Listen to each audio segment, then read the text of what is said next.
পোৰ্টফোলিও system বা দপ্তৰ ব্যৱস্থা মানে আজি যেনেকে আমাৰ যি কাউন্সিল অফ মিনিষ্টাৰ্ছ আছে তাৰে সেই মিনিষ্টাৰসকলৰ মাজত দপ্তৰসমূহ ভগাই দিয়া হয় কোনোবা কাৰোবাক বিত্ত বিভাগ দিয়া হ'ল কাৰোবাক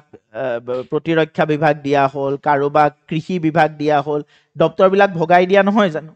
এই আইনখনতো কোৱা হ'ল যে ভাইসৰয়ৰ অধীনত যি কাৰ্যবাহী পৰিষদ থাকিব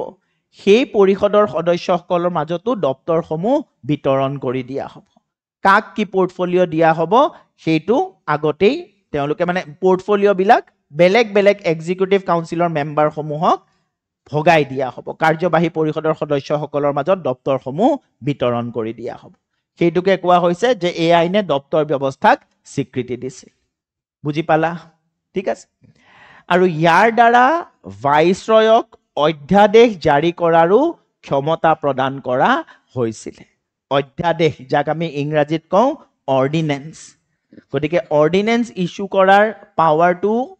ভাইসৰয়ক দিয়া হ'ল বা অধ্যাদেশ জাৰি কৰাৰ ক্ষমতাটো ভাইসৰয়ক দিয়া হ'ল